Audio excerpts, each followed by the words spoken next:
patina saka rutendo chimbogara pasi. Ndinoda kukutsiura mwanangu kubva nhasi, teereresa mwanangu ayazi masasi. Nditarise zako satarisa kapasi.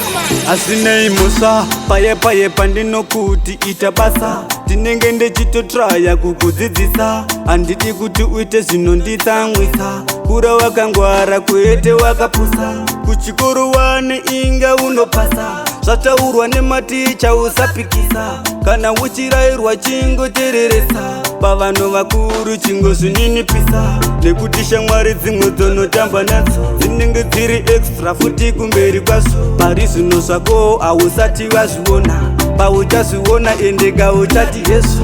Handina godo mwanangu, handina shanje, rega ndikuudze futi zvemanje manje. Zvisati zvasuna mafuti semashanje, ini baba vako isa.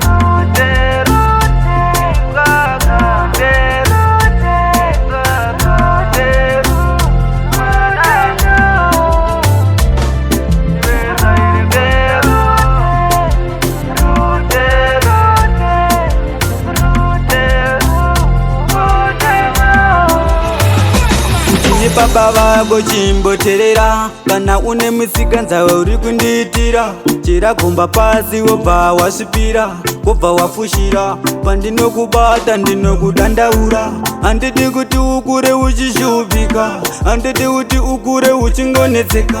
Ndinoda kukuitira zvaunoshiva, usate zvevakomana chakwana nguva. Shuwa amai vako vanokuda, usate musikanza uchizvida. Kana watsiura mwanangu usatsamwe, chikafu idya ndati usaramwe. Mwanangu dzimba idziya dzimhanyirwe, neshamwari dzako usafurirwe. Kana minyedzo yauya usakurirwe, enda kuna Mwari kaupedzerwe.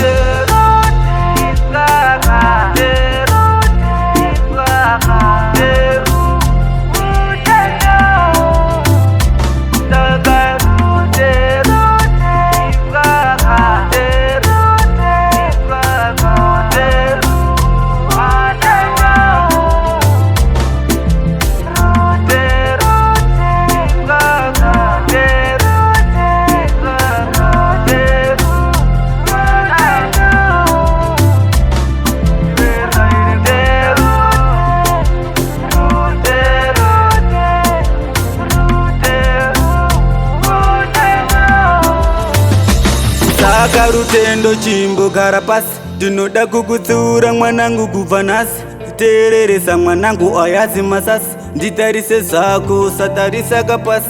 Asinei musa paye pandinokuti ita basa. Tinenge ndechitotraya kukudzidzisa, handidi kuti uite zvinonditsamwisa. Kura wakangwara kwete wakapusa.